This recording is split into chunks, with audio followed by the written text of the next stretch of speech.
Are you ready to set up your first studio lighting kit, but you're not sure where to start? Let's break it all down on today's episode of Ask David Bergman. Hey there, everybody. Welcome back. Here I am, as always, answering your photography questions right here on Adorama TV. Today's question comes from Linda M., and she wants to know, I'm fairly new to photography and want to get started with a studio light setup. Where do I begin? Thanks, Linda, for sending that in. Working with studio lights is an important transition for most photographers. Most of us started out shooting with available light only. That means you're working with whatever light already exists in the scene. And that can be the lights and lamps indoors, or it could be the sun outside. It's really kind of easy to photograph this way because you just take pictures of whatever you see in front of you, and what you see is pretty much what you'll get. But once you figure out that you can actually create your own light instead of just dealing with what's there, it opens up a whole new world of possibilities. Now, I get it. It can be intimidating, but I promise you, it's going to be worth it in the end. Now, this is a really big topic, and you can go incredibly deep as you advance. But Linda, since you're just getting started, I'm going to focus on what you actually need to know to get up and running so you can start creating with your own studio lights right away. Now, the first decision you need to make is whether you want to use continuous lights or strobes. Here's the difference. Continuous lights are exactly what they sound like. They stay on all the time, continuously. Just like using available light, what you see is what you get. That's actually pretty cool because when you're just starting out, you can see exactly how the light is falling on your subject before you ever push the shutter button. You don't have to guess how things are going to look. Strobes, on the other hand, only fire when you take a picture. By the way, sometimes you'll hear photographers say flash and some will say strobes. The terms can be used to differentiate between small on-camera flashes and big studio strobes, but I use the terms interchangeably, so don't get too hung up on that. Anyway, a flash is just that. It's a flash of light. And when you're just looking at your subject, getting ready to take a picture, the strobe isn't doing anything yet. So you have to imagine what that burst of light is going to look like before you actually take the picture. So if continuous lights are easier to work with, why do most studio photographers tend to work with strobes? The main reason? Power. Continuous lights are relatively low power compared to strobes, which means you get a lot less light coming out of them. To get a proper exposure with continuous lights, sometimes you have to push your ISO up higher, which is going to bring in some digital noise. Or you have to slow down your shutter speed, which means you might get motion blur if your subject is moving. Using strobes solves that problem because of the way flash duration works. You see, since normal flash is only a short pop of light, the entire time the light is on has to be within the time that your sensor is being exposed. Now, I am oversimplifying the technical stuff here a bit, but if you're using normal flash and a mechanical shutter, what happens when you take a photo is that the shutter curtain opens, then the flash goes on, the flash goes off, and then the shutter curtain closes. This all happens really fast, of course, but that's essentially what's going on in that time frame. Now, how long the flash is on is called the flash duration. The flash duration has to be shorter than the time the curtain is open and the sensor is being exposed. Essentially, the short flash duration becomes your shutter speed despite your actual shutter speed being much slower. Let's say you were in a pitch black room and you left your shutter open for like 10 seconds. You'd still have a completely black frame. Now, you could then fire a flash in the middle of that long exposure, and let's say the flash duration is 0.02 of a second, which is not unusual. Essentially, 0.02 is now your shutter speed because you'd only get an exposure for that very short period of time when your subject's being lit. Now, some flashes today also have a high-speed sync setting that allows you to set a shutter speed that's shorter than your flash duration, but that's not something you'd probably use in a studio setting, so we'll tackle that another time. What's important here is that even the most basic flash allows you to shoot at a lower ISO and freezes motion much easier than continuous light does. Now, there is one big exception where you might want to use continuous light, and that is if you shoot video. A strobe, it's just a single pop, so it's really useless for video. You need continuous lights for that, like the ones I'm using here in my studio right now. And by the way, I occasionally do get asked what I'm using. This big light over here is the Godox M300 bicolor LED with the Glow Easy Lock Octa XL softbox on it. I'll put links in the description down below if you want to check out all of that gear. But if you plan to shoot both stills and video, a good continuous light setup might actually be more versatile for what you're doing, as long as you're not shooting a lot of fast-moving subjects. And there are some photographers who actually prefer continuous lights even for stills. I know people who shoot corporate headshots with continuous lights. When you've got a lot of people coming through who really aren't used to being photographed, a big flash popping in their face might be intimidating, especially if they're only there for a short amount of time. With continuous lights, they just step in front of the camera, you click away. It's a bit of a more relaxed experience. So continuous lights are a totally valid choice if that's the way you want to go, but for most still photographers, strobes are still the way to go. So now, before I talk about the different types of strobes you can get, there is something that I'd say is actually more important, and that is the modifiers. A light modifier is anything you put in front of your light to change the way the light looks. We're talking about umbrellas, softboxes, beauty dishes, grids, gels, and more things like that. The modifier that you use affects your light more than the strobe that you decide to get. Now, light really is just light. A bare flash pointed directly at your subject is going to give you a harsh, unflattering look almost every single time, no matter which light you're using. But if you take that same light and you put it through a big softbox, suddenly you've got beautiful, soft light. The source of the light didn't change, but the modifier modified the light. As a general rule, the bigger the modifier is relative to your subject, the softer the light is going to be. Soft light tends to be more flattering since it can appear to gently wrap around your subject. It's not automatically the right choice for every photo shoot. I've done plenty of rock band photos with hard direct light because it's kind of rough and gritty. But I'd say if you're just starting out, you should probably have modifiers to create soft light. That means bigger light modifiers. You can always take them off to make the light more harsh if you want to. The good news? Those modifiers can be relatively inexpensive. Photo umbrellas are the best way to start. You can get something like this right here. It's the Westcott 32-inch photo umbrella for 25 bucks. I've had a couple of these for decades, and I still use them every once in a while. They're really small, they fold up, easy for travel, and they just pop open however you want. Now, when you're ready to step up from that, you're going to be looking at softboxes. Softboxes do a better job of controlling the light, and they're made of higher quality materials and can be modified even more with things like grids. I did a video comparing different types of softboxes, and that happened to be a super fun shoot because I had comedian extraordinaire Dean Edwards here in the studio, so check that out after we're done here. But besides umbrellas and softboxes, there are almost an unlimited amount of modifiers you can get from things like lanterns, reflectors, and beauty dishes. There's so many modifiers you can get, but Linda, since you're just starting out, I'd say an umbrella or two is really the best way to get going for all the reasons that I've mentioned. The other good news, many modifiers are interchangeable between most brands and types of strobes using adapters, so you can invest in good modifiers and upgrade your lights later without having to start over.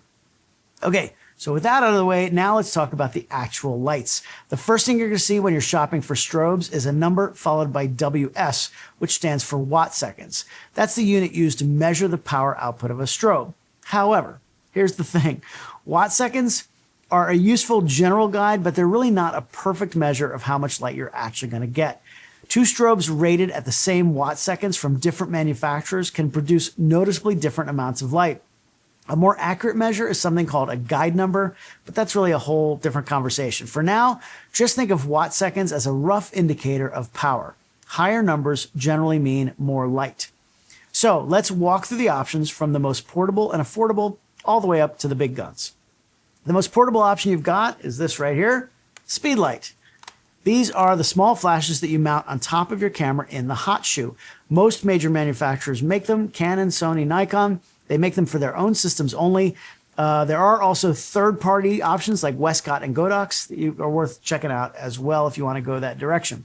Now, Speedlites are great because they're small, lightweight, they run on batteries, and you can really take them anywhere. You might already own one or two, which obviously is a bonus as well. I have a couple of these EL5s that I use in my daily work, and they can be easily adapted for the studio by taking them off the camera and putting them in a softbox or an umbrella.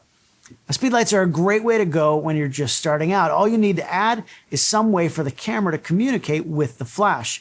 If you're keeping them close together, you can get a physical cord that connects the two, but because you're probably going to want the flash further away, wireless is really the way to go. So Canon makes this right here. This little thing is the STE10.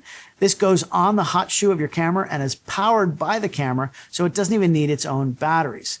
This is going to allow you to easily pick all of your settings, and then it sends a radio signal to the flash to make it fire when you push the shutter button. Easy peasy. And the limitations of using speedlights in the studio are power and recycle time. A speedlight doesn't put out as much light as a dedicated studio strobes. They don't really list the watt seconds for speedlights. Some people have measured them around 75 or 80 watt seconds, but it's a relatively low number. Also, after a burst of shots, because the recycle time is lower, you might find yourself having to wait a second or two for it to recharge before you can fire again.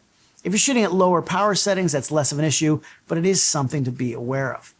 That said, for a lot of situations, speedlights are more than enough, and the portability, it's hard to beat. The next step up from that is a dedicated studio strobe. These are usually monolights, meaning that the flash tube, the power supply, and all the controls are built into one self-contained unit. Some of them have rechargeable batteries built in, so you just mount it on a stand, you put the matching wireless trigger on your camera's hot shoe, and you're good to go. Studio strobes starting around 200 watt seconds usually, and then they can go up to 400 or 800 watt seconds in this mid-range category. For most studio work, this is where you're going to live. It's kind of a sweet spot. You've got plenty of power in that range for portraits, headshots, product shots, and really anything you might need. The big advantage over speedlights is obviously more power and faster recycle times. You can also buy multiple batteries to swap them out if needed throughout the day, and some can even be plugged into the wall so you can shoot all day long without having to worry about it. For things like fashion and dance, you can just keep taking photos as fast as your subject is moving. Now, once you get up to 400 or 800 watt seconds, then you've got enough power to take your lights outside and overpower the sun. That's going to give you a lot of creative flexibility beyond the studio if you want it. Personally, I like the Westcott FJ lineup of strobes. I have two of the older FJ 200s in my Luke Combs road case traveling across the country, so I can make high-quality portraits of the band and crew whenever I want. They currently make an FJ 250, an FJ 400, and an FJ 800. You can probably guess the watt seconds of each of those. This right here is the FJ 400. I've got 4 of these here in my studio and can pretty much do anything I want with these. The FJ 800s are a little newer. I don't have those yet, but I'll probably be picking up a couple of those sometime soon. Okay, so there are also, of course, other popular brands like Flashpoint and Godox. Flashpoint, by the way, is actually Adorama's in-house rebranded version of the Godox gear, and it's covered by Adorama's support and US warranty that you wouldn't get otherwise. But whatever brand you go with, this 200 to 800 watt second range is going to cover the vast majority of what most photographers will ever need. Hey, quick sidebar, while I've got your attention, if you've got a photography question of your own you want me to answer, just go to askdavidbergman.com and submit it right there on the site. If you want to keep up with everything I'm doing, thedavidbergman.com has links to my socials, my free email list, a ton of educational videos, and maybe a few discount and affiliate links. And if you're enjoying this video, please hit like, subscribe to Adorama's YouTube channel, and tap that bell icon for notifications. It really helps us keep making free photography content for you every single week here on Adorama TV. Okay, so now at the very top of the food chain, you've got the big guns. We're talking about strobes in the 1,000 watt second range all the way up to 4,000 and maybe higher. These are from brands like Profoto, Broncolor, and others. These are the lights you're going to find in the world's top commercial studios and on major advertising shoots. The quality and color consistency at this level is unmatched. Build quality is bulletproof, and the modifier ecosystems are some of the best in the world. A brand like Profoto is also carried by all the big rental houses around the world, so it's easy to get replacements and repairs when you're on a big shoot, wherever you are. But here's the thing, there's always a catch, right? Of course, you're going to pay for all of that. A single Profoto head can run you several $1,000s, and that's before you add a power pack, modifiers, or anything else. For someone just starting out, you don't need to go there. And most photographers will never have to go there. The mid-range strobes we talked about can actually produce fantastic results in the right hands. As your work grows and your clients get bigger, you might find yourself renting this kind of gear for specific jobs before deciding whether it's worth owning. Okay, so now besides the big lights themselves, there are a few other things you're going to need to put together a basic studio. First, light stands. That's pretty self-explanatory. You need something to hold your lights up. And they come in all sizes and weight ratings, so just make sure that whatever you get can handle the weight of your light and modifier combined with room to spare. And you probably should use a sandbag on the base of your stands. You can get traditional sandbags with sand or rocks in them, or even ones that hold a few water bottles. It just needs to be heavy enough so that if someone bumps into a stand with an expensive strobe on it, it won't fall over. A cheap sandbag could be the difference between a close call and a very bad day for both you and your lights.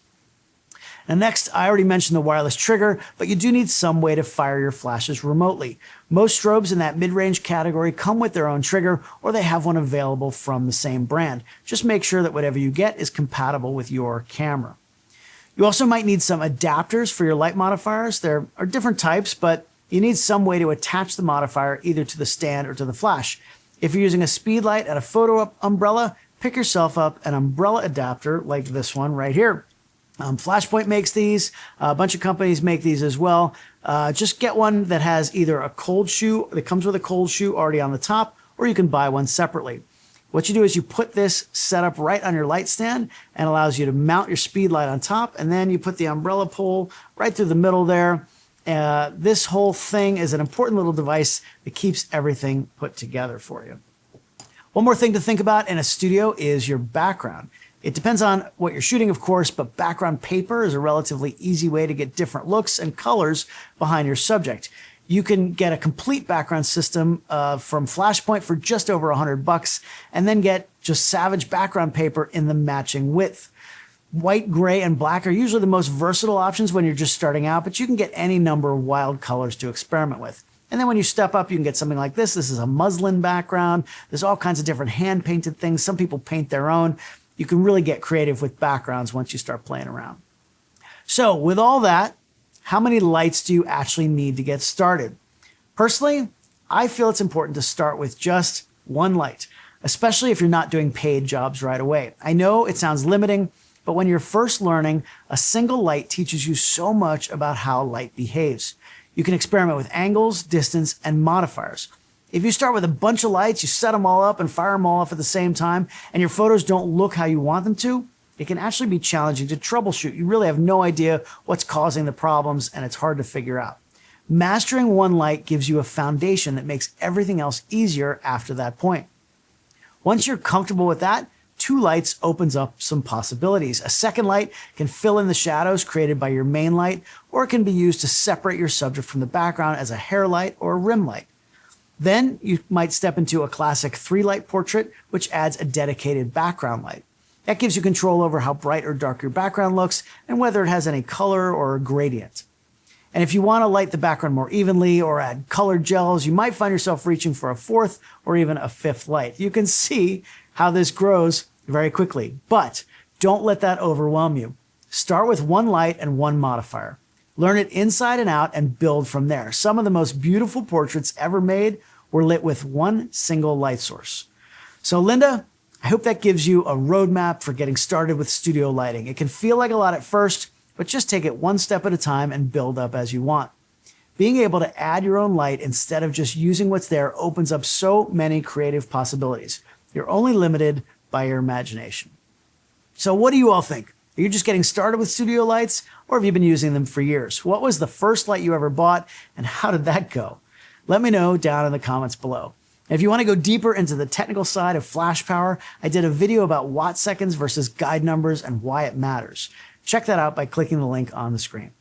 Thanks so much for watching Adorama TV. I'll see you next time right here on Ask David Bergman.